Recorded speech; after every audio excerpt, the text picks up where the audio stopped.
ഈ സെഷൻ ഇത് നിങ്ങൾ സ്റ്റാർട്ട് ചെയ്യുന്നതിന് മുന്നേ നിങ്ങളുടെ പ്രിൻസിപ്പൽ നിങ്ങളെ ക്രിയേറ്റ് ചെയ്തിട്ടുണ്ടോ എന്ന് ഉറപ്പുവരുത്തുക. ഉറപ്പുവരുത്തിയതിനു ശേഷം ഈ ഹോം പേജിൽ വന്ന് ലോഗിൻ ചെയ്യാൻ ശ്രമിക്കുക. Slide number 2. ലോഗിൻ ചെയ്യാൻ ആ ബട്ടണിൽ ക്ലിക്ക് ചെയ്യുന്ന സമയത്ത് ഹോം പേജിൽ നിന്ന് നിങ്ങൾ എവിടെ എത്തുന്നു? ലോഗിൻ പേജിലേക്ക് എത്തുന്നു. VHSC NSSന്റെ പ്രോഗ്രാം ഓഫീസർമാർ ഈ ലോഗിൻ പേജിൽ ലോഗിൻ ചെയ്യേണ്ടത് ശ്രദ്ധിച്ച് കേട്ടോളൂ.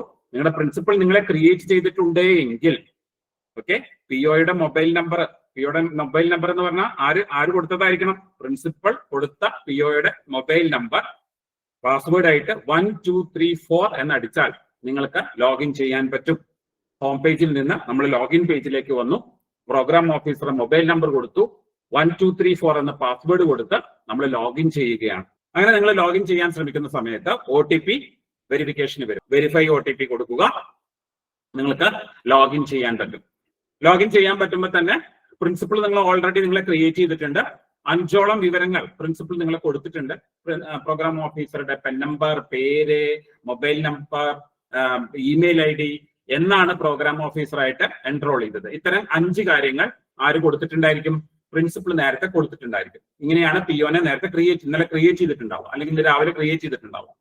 ബാക്കിയുള്ള വിവരങ്ങൾ നിങ്ങൾക്ക് അപ്ഡേറ്റ് ചെയ്യാം. നിങ്ങൾ ഫോട്ടോ എന്തൊക്കെ വിവരങ്ങളാണ് നിങ്ങൾക്ക് അപ്ഡേറ്റ് ചെയ്യാൻ താല്പര്യമുള്ളത്? നിങ്ങളുടെ ETA ട്രെയിനിങ് കഴിഞ്ഞോ? നിങ്ങളുടെ ETA ട്രെയിനിങ് അപ്പൊ അതുകൊണ്ട് തന്നെ ഈ പ്രൊഫൈൽ നിങ്ങൾ ക്രിയേറ്റ് ചെയ്യുക. പ്രൊഫൈൽ ഇടയ്ക്കിടയ്ക്ക് മാറ്റം വരും, അത് അപ്ഡേറ്റ് ചെയ്യുക. ആവശ്യമുള്ള വിവരങ്ങൾ അതിൽ കൊടുക്കാം. അങ്ങനെ നിങ്ങൾക്ക് ലോഗിൻ ചെയ്യാം. ലോഗിൻ ചെയ്ത് കഴിഞ്ഞാൽ നിങ്ങൾക്ക് എന്ത് ചെയ്യാം? നിങ്ങളുടെ പ്രൊഫൈല് അപ്ഡേറ്റ് ചെയ്യാം. ഓക്കെ, പ്രൊഫൈൽ അപ്ഡേറ്റ് ചെയ്യാം. അതും റൈറ്റ് ടോപ്പിലാണ് നിങ്ങൾക്ക് കാണാൻ സാധിക്കും. റൈറ്റ് ടോപ്പിൽ ക്ലിക്ക് ചെയ്ത് കഴിഞ്ഞാൽ നിങ്ങൾക്ക് നിങ്ങളുടെ പ്രൊഫൈല് കാണാം. പ്രൊഫൈല് ചെക്ക് ചെയ്യാൻ പറ്റും. 5 പ്രൊഫൈല് കംപ്ലീറ്റ് ചെയ്ത് കഴിഞ്ഞാൽ നിങ്ങളോട് ഒന്നും കൂടി പുറത്തേക്ക് ഇറങ്ങാൻ പറയും, വീണ്ടും കയറാൻ പറയും. വീണ്ടും കയറുമ്പോൾ പാസ്വേഡ് ചേഞ്ച് ചെയ്യേണ്ടി വരും. 5ാമത്തെ സ്ലൈഡിൽ നമ്മൾ എത്തിക്കഴിഞ്ഞു. പാസ്വേഡ് ചേഞ്ച് ചെയ്യുകയാണ്. 2ാമത്തെ ലോഗിനിൽ, 1ാമത്തെ ലോഗിനിൽ പാസ്വേഡ് ചേഞ്ച് ചെയ്യാൻ പറയില്ല. 2ാമത്തെ ലോഗിനിൽ നിങ്ങൾ പാസ്വേഡ് ചേഞ്ച് ചെയ്യേണ്ടി വരും. ക്ലിയർ ആണെന്ന് വിചാരിക്കുന്നു. നമുക്ക് ഒരുപാട് കാര്യങ്ങൾ ഉണ്ട് അങ്ങനെ ഉണ്ടെങ്കിലും നമുക്ക് തൽക്കാലം നമ്മുടെ 1ാം വർഷ വളണ്ടിയേഴ്സിനെ എങ്ങനെ ആഡ് ചെയ്യാം എന്ന് മാത്രമാണ് ഈ മീറ്റിൽ പറയുന്നത്.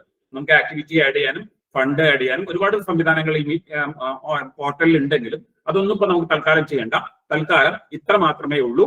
നമ്മുടെ 1ാം വർഷ വളണ്ടിയർ, 2ാം വർഷ വളണ്ടിയറെ ആഡ് ചെയ്യേണ്ട പഴയ ഡാറ്റ ഈ പോർട്ടലിലേക്ക് കൊണ്ടുവരാൻ വേണ്ടി നമ്മൾ ശ്രമിക്കുന്നുണ്ട്. അപ്പൊ നിങ്ങൾക്ക് അതിനെക്കുറിച്ച് അത്രയും പണിയെടുക്കേണ്ട കാര്യം വരുന്നില്ല. നമ്മുടെ 1ാം വർഷ വളണ്ടിയറെ എങ്ങനെ ആഡ് ചെയ്യാം, അതും ഏകദേശം 80% ഡാറ്റ നമ്മൾ ഓൾറെഡി അത് നമ്മുടെ അഡ്മിഷൻ ഇതിൽ നിന്ന് നമ്മൾ എടുത്തിട്ടുണ്ട്. അപ്പൊ ഇതാണ് നിങ്ങളുടെ ഡാഷ്ബോർഡ്. നിങ്ങൾ പ്രോഗ്രാം ഓഫീസറായിട്ട് കയറി ചെല്ലുമ്പോൾ ഇതാണ് നിങ്ങളുടെ ഡാഷ്ബോർഡ്. ഇപ്പൊ കാണുന്ന വിൻഡോയിലേക്കാണ് നിങ്ങൾ കയറി ചെല്ലുക. ഇതിന്റെ റൈറ്റ് ടോപ്പിലാണ് ഞാൻ പറഞ്ഞത് നിങ്ങളെ പ്രൊഫൈൽ അപ്ഡേറ്റ് ചെയ്യാം. ലെഫ്റ്റ് സൈഡ് നോക്കൂ, ഞാൻ ആരോ ഇട്ടിട്ടുണ്ട്. ലെഫ്റ്റ് സൈഡില് ഡാഷ്ബോർഡിന് താഴെ വളണ്ടിയർ ലിസ്റ്റ് ഉണ്ട്, ആക്ടിവിറ്റീസ് ഉണ്ട്, ക്യാമ്പ് ഉണ്ട്, അക്കൗണ്ട് ഉണ്ട്. അതൊക്കെ നമുക്ക് പിന്നീട് നോക്കാം, എന്നിപ്പോ ആവശ്യമില്ല. വളണ്ടിയർ ലിസ്റ്റ് എന്നുള്ളോട്ട് ക്ലിക്ക് ചെയ്ത് കഴിഞ്ഞാൽ വളണ്ടിയർ ലിസ്റ്റ്, ഇപ്പൊ വളണ്ടിയറെ ആഡ് ചെയ്യുന്ന കാര്യം മാത്രമേ ഞാൻ പറയുന്നുള്ളൂ. വളണ്ടിയർ ലിസ്റ്റ് ആഡ് ചെയ്ത് കഴിഞ്ഞാൽ നിങ്ങൾ എന്ത് ചെയ്യും? വളണ്ടിയറെ ആഡ് ചെയ്യാനുള്ള പേജിലേക്ക് അപ്ഡേറ്റ് ചെയ്ത് പോകും. വലതു ഭാഗത്തെ ഏരോ നോക്കൂ, അവിടെ ന്യൂ എൻറോൾമെന്റ് എന്ന് നിങ്ങൾക്ക് കാണാൻ സാധിക്കും. ന്യൂ എൻറോൾമെന്റ് ക്ലിക്ക് ചെയ്യുക, +1 എന്ന് സെലക്ട് ചെയ്യുക. ക്ലിയർ ആണല്ലോ? ന്യൂ എൻറോൾമെന്റ്, ആ പച്ച ബട്ടൺ, റൈറ്റ് ടോപ്പിൽ കാണുന്ന പച്ച ബട്ടൺ ക്ലിക്ക് ചെയ്യുക.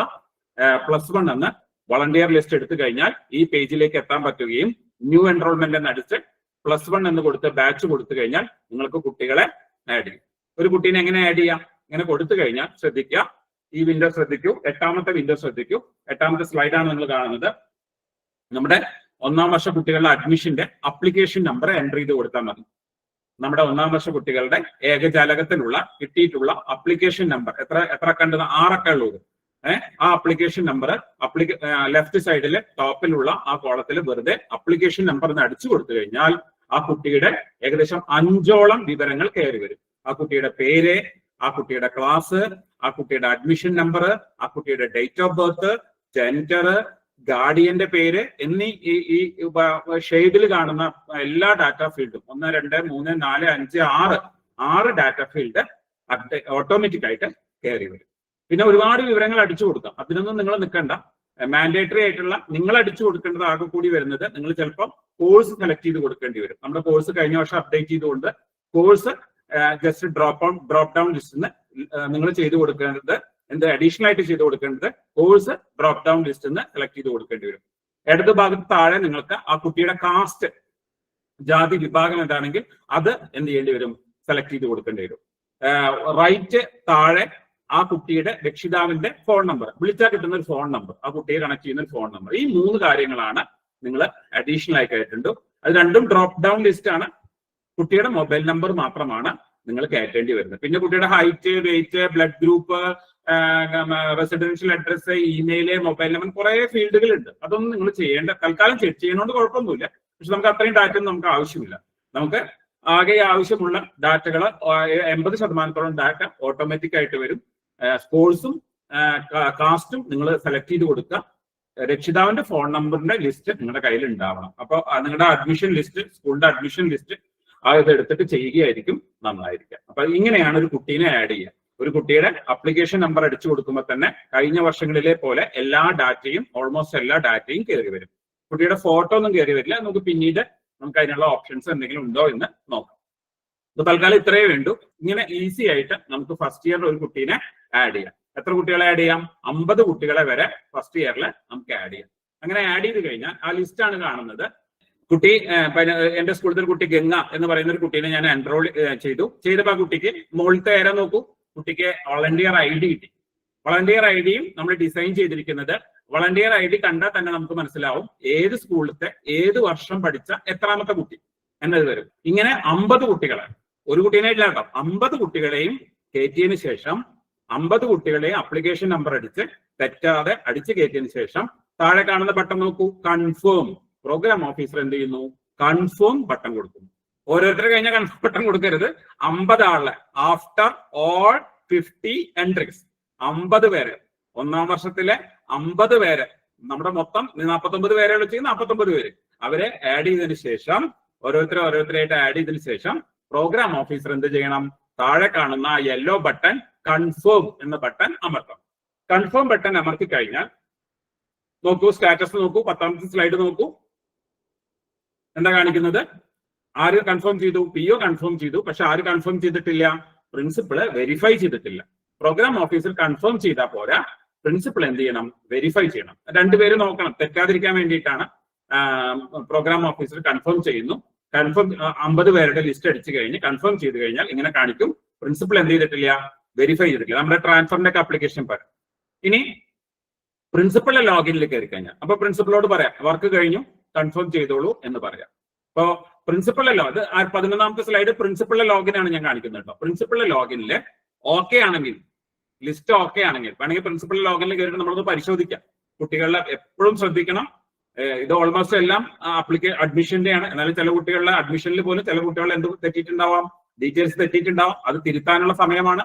അതുകൊണ്ട് ശ്രദ്ധിക്കുക. ഓക്കെ ആണെങ്കിൽ മാത്രം വെരിഫൈ എന്ന ബട്ടൺ അമർത്താം. ഓക്കെ അല്ലെങ്കിൽ നമ്മുടെ ട്രാൻസ്ഫർ ആപ്ലിക്കേഷൻ പോലെ തന്നെ പ്രിൻസിപ്പളോട് എന്ത് ചെയ്യാൻ പറയാം? അത് റീസെറ്റ് ചെയ്യാൻ പറയാം, റിജക്ട് ചെയ്യാൻ പറയും. ഓക്കെ. അപ്പോൾ പ്രോഗ്രാം ഓഫീസർ കൺഫേം ചെയ്ത് കഴിഞ്ഞാൽ പിന്നെ ചെയ്യേണ്ടത് പ്രിൻസിപ്പൾ വെരിഫൈ ചെയ്യണം. 2 ഘട്ടത്തിലും 2 പേർക്ക് ലിസ്റ്റ് പൂർണ്ണമായും വെരിഫൈ ചെയ്യാനുള്ള ഇതുണ്ട്. ഓക്കെ.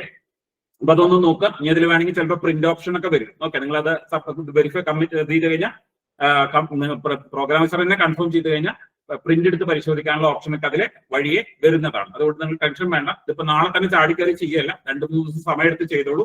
സമയം തരാം, ധൃതി പിടിച്ച് ചെയ്യേണ്ട. സമയം എടുത്ത് വേറൊരാളുടെ സഹായത്തോടു ഒരാളും കൂടി അടുത്തിരുത്തിയിട്ട് ഇത് എന്താ പറയാ, ഒരാൾ പേര് വായിക്കുകയും ചെയ്യുകയും ഡാറ്റ എൻട്രി ചെയ്യുകയും ചെയ്തു കഴിഞ്ഞാൽ വളരെ നന്നായിരിക്കും. ഒരാൾ ഒറ്റയ്ക്ക് മൊബൈലിൽ ചെയ്യരുത്, ലാപ്ടോപ്പിൽ തന്നെ കമ്പ്യൂട്ടറിൽ തന്നെ ചെയ്യാൻ ശ്രമിക്കുക. ഇതാണ് 11ാമത്തെ സ്ലൈഡ്. ഇത്രയേ ഉള്ളൂ കാര്യങ്ങൾ.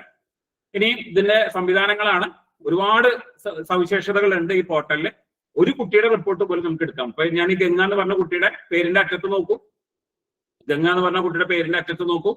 ആ കുട്ടിയുടെ ഡീറ്റെയിൽസ് എഡിറ്റ് ചെയ്യാനുണ്ട്. അത് കൺഫേം ചെയ്ത് കഴിഞ്ഞാൽ പിന്നെ പറ്റില്ല. പക്ഷെ ആ കുട്ടിയുടെ രക്ഷിതാവിന്റെ കൺസെന്റ് ലെറ്റർ വാങ്ങിക്കാം. ആ കുട്ടിയുടെ എന്താ പറയാ ഇൻഡിവിജ്വൽ റിപ്പോർട്ട് എടുക്കാം. ആ കുട്ടിയുടെ ആക്ടിവിറ്റി റിപ്പോർട്ട് എടുക്കാം. കുട്ടി എത്ര അവേഴ്സ് വർക്ക് ചെയ്തിട്ടുണ്ട് എന്നൊക്കെ പ്രോഗ്രാം ഓഫീസർക്ക് നാളെ എന്തെങ്കിലും ഇഷ്യൂ വരുന്ന സമയത്ത് ഈ കുട്ടി ഞങ്ങൾ എത്ര ചെയ്തിട്ടുണ്ട് എന്നൊക്കെ പറയുന്ന സമയത്ത് കൃത്യമായ റിപ്പോർട്ടുകൾ ഒരു കുട്ടിയുടെ തന്നെ ഇൻഡിവിജ്വലി നമുക്ക് എടുത്തു കൊടുക്കാനുള്ള സംവിധാനം ഈ പോർട്ടലിൽ ഉണ്ട്.